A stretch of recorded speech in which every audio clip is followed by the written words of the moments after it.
You guys have a lot of questions, and so I'm gonna answer them. Hey everyone, welcome back to the channel and welcome to one of my favorite spots here at Epcot. It's the seating for the quick service in the Japan Pavilion. The last time we were here, we made our way kind of halfway around World Showcase, ending in Morocco. So today I figured let's start in Japan, make our way all the way around, see what we can get into, answer some of your questions, and you know, have a day. I know we've been spending a lot of time at Epcot recently, you know, festivals and all. It's also a park that's nice for wandering around, which is great. And this time of year, where it's still kind of toasty, though the humidity is backing off a little bit, which is nice. There are a lot of places to kind of escape the heat, cool off, and then continue on. So I figure perfect spot for like a chill day. Don't worry though, we are gonna be heading over to Magic Kingdom soon, and I have plans to do Animal Kingdom, and yes, do want to go back to Disney Springs. So add it to the list. But today we're talking about the Treehouse Villas. We recently stayed over there and had a great time, but we did get a lot of questions. And so while I like to answer as many of them in the comment sections as I can, I figure we could just chat a little bit about it and wander around World Showcase. So that's what we're doing.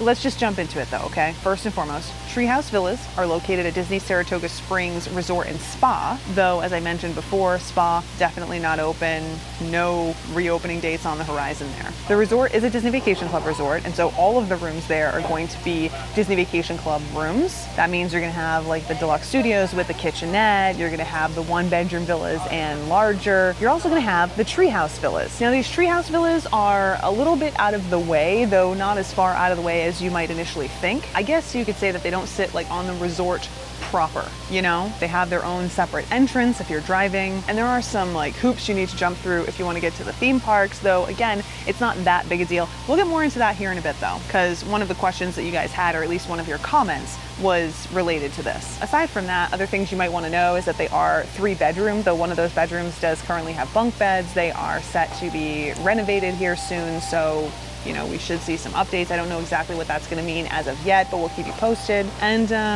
yeah, that's basically the basics, the foundation for which we will start our Q&A for the day. So what do you say? You wanna get moving? All right, let's go.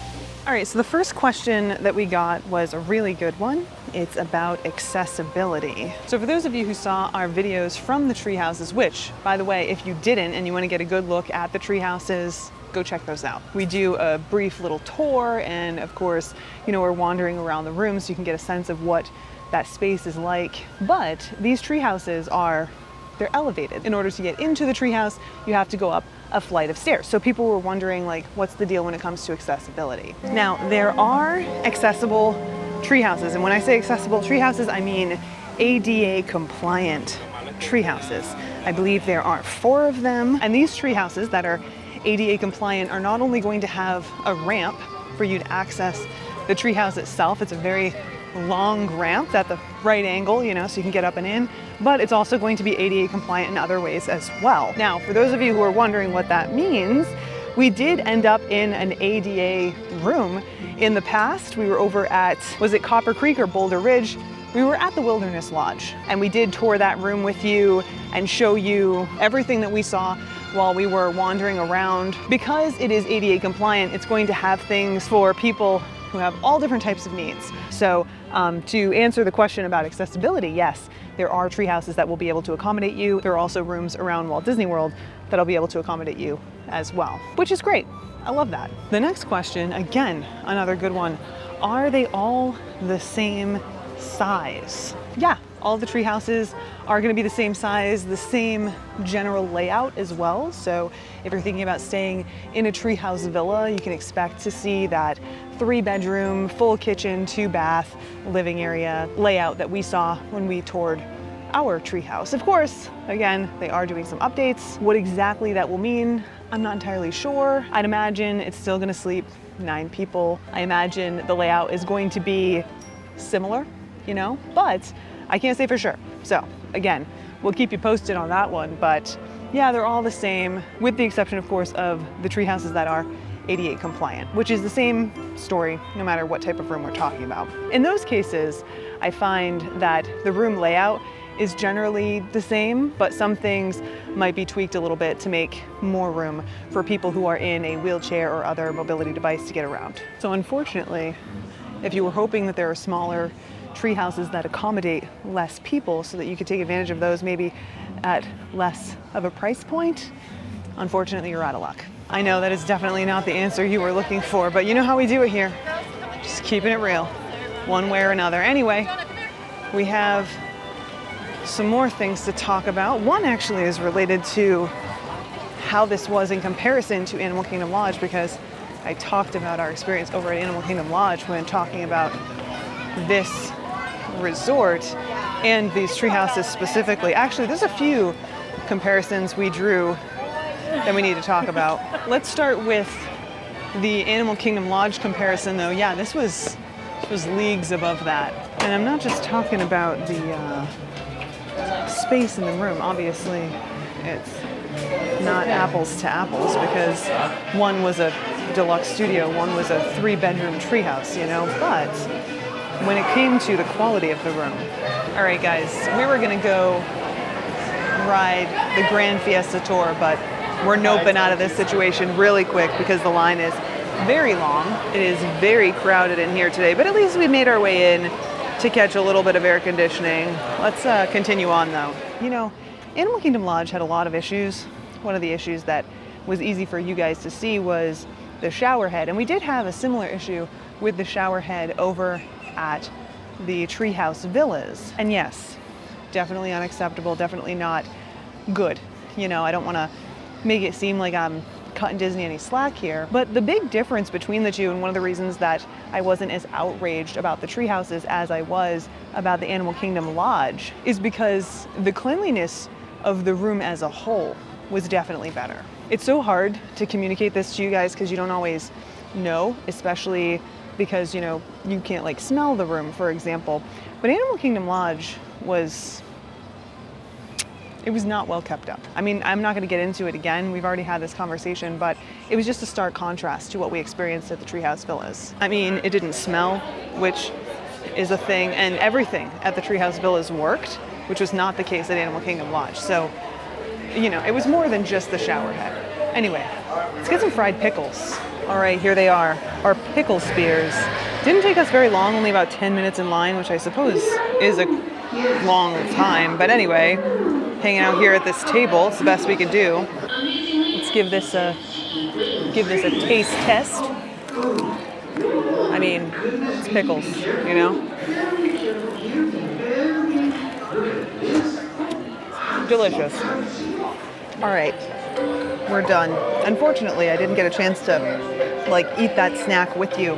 These tables are so low. Usually with the high tops like that, they're higher. So you can kind of like lean on them a little bit, but this table was sitting in that space above a standard height and below high top.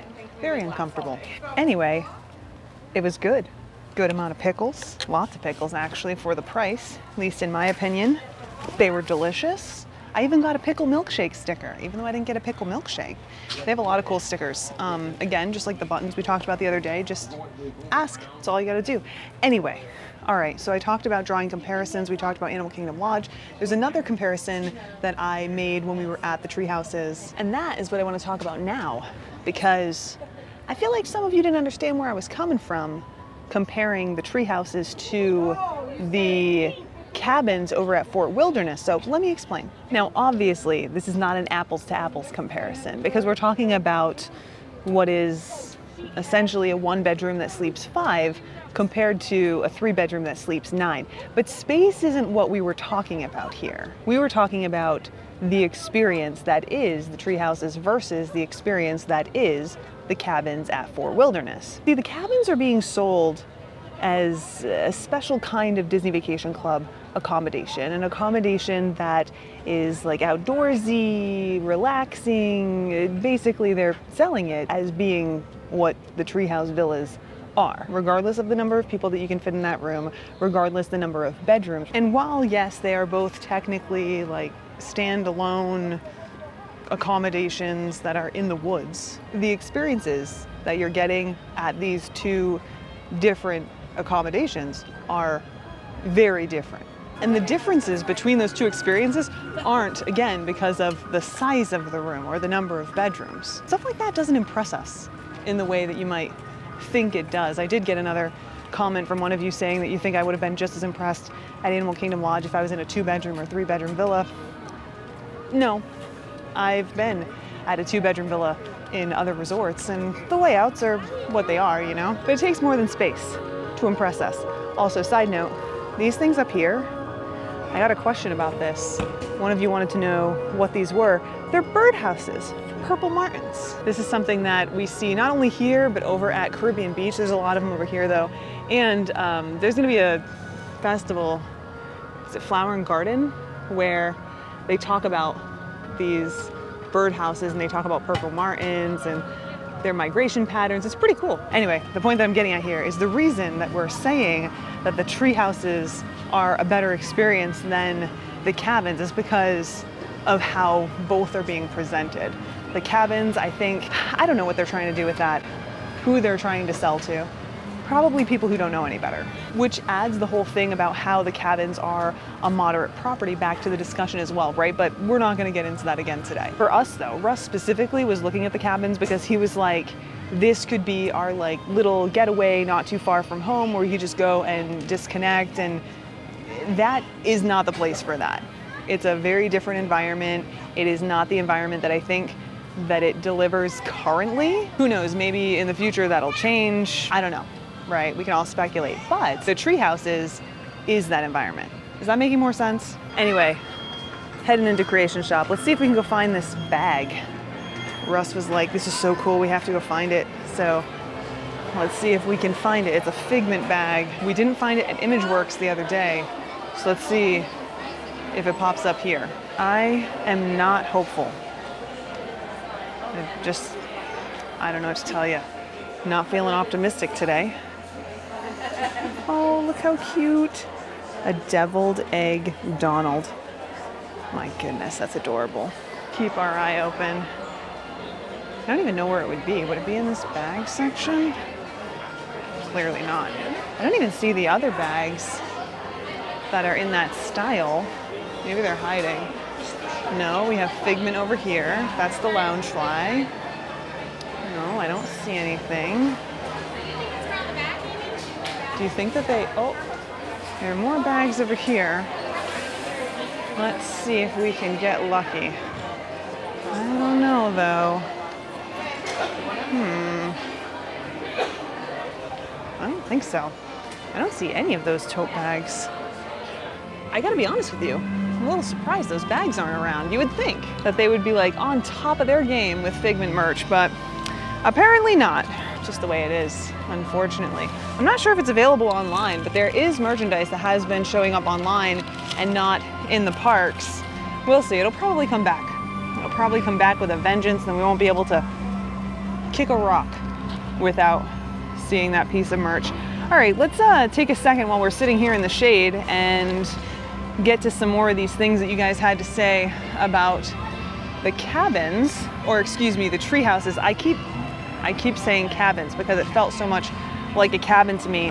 One of you actually said that you think that the bunk beds are useless, and I agree. I actually don't really like the use of bunk beds in Disney Vacation Club villas. I definitely don't like that they are listed as like a number of guests that can be accommodated in this room. Because I mean, let's think about it. Not everyone has kids that they're gonna feel comfortable sleeping on a bunk bed, especially after like long days in the park, you know? It's really easy to slip and fall and hurt yourself getting in and out of that thing. I speak from experience here, at least in terms of how difficult it is to get in and out of, not necessarily slipping and falling. Fortunately, that wasn't the case for me. But I also don't like the idea that if you're doing a trip with multiple adults, you have that weird scenario where two of you get to flip a coin for who gets the top bunk, or go the route of just pulling that mattress out and someone's sleeping on the floor. Like, that's an available option, but I don't like it. It's fun, it's like a little bit different. I wish it was a little bit better. I also think that there are other options for bunk beds that are easier to get in and out of, probably safer to get in and out of, that I wouldn't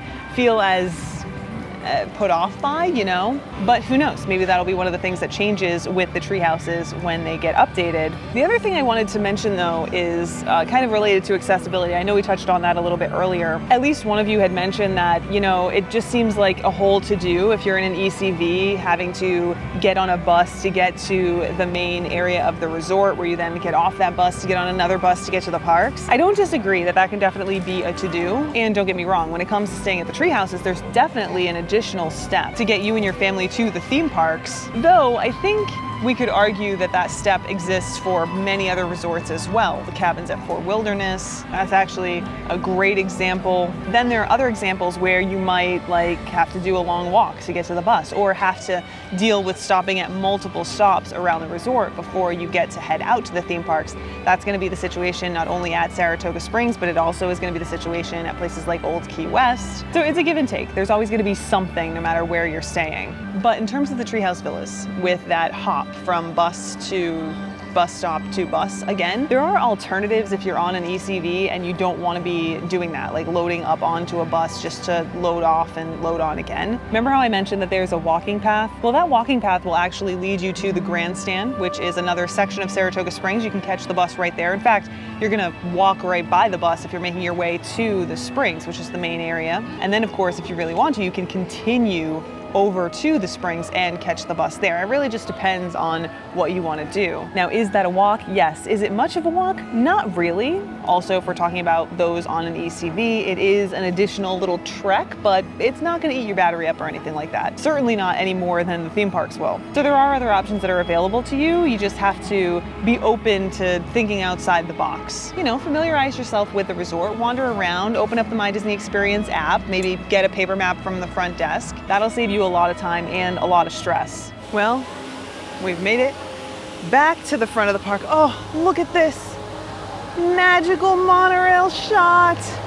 Perfect way to end our day here at Epcot. I'll tell you what, it was a pretty nice day. I don't know if it's gonna stay a nice day. Looks like we got some nasty clouds rolling in, but we had a good time. I hope you had fun. Kind of a casual, chill experience as we were wandering around the park today, though we did have some fried pickles, which were delicious, but man, I am so full. I have not had a ton of fried foods like that in a long time. And I know that that wasn't like a ton of fried foods. Like I haven't had fried foods in a long time. So having that like really filled me up really quick. Also the fact that I'm chugging water probably didn't help. But still, great day here at Epcot. And I hope that I answered all of your questions about the Treehouse Villas. Of course, if you have any more questions, feel free to leave them in the comments down below. I'm very much looking forward to staying at the Treehouse Villas again. Like I said, it was an experience that Russ and I have been looking for. We were hoping for that with the cabins, and that's not what we got. But I'm so glad that we found it, and we found it at one of my home resorts. I mean, what more could you ask for? But yeah, let me know what your thoughts are. Again, if you have any other questions, pop them in the comments down below. Also, I know I've been dedicating a lot of time to answering your questions, but you've had so many good questions and I wanted to make sure that I got to them. So thank you so much for your understanding with that. Of course, you know, it's a conversation. So sometimes a lot of questions come in and I have to take some time to answer all of them, and that's what I've been trying to do. But yeah, so concludes our day here at Epcot. Once again, thank you so much for hanging out with me. It's always great chatting with you and taking you around. And with that being the case, I look forward to seeing you guys in the next one. Until then, I hope you have a fantastic day. And yeah, like I said, see you next time.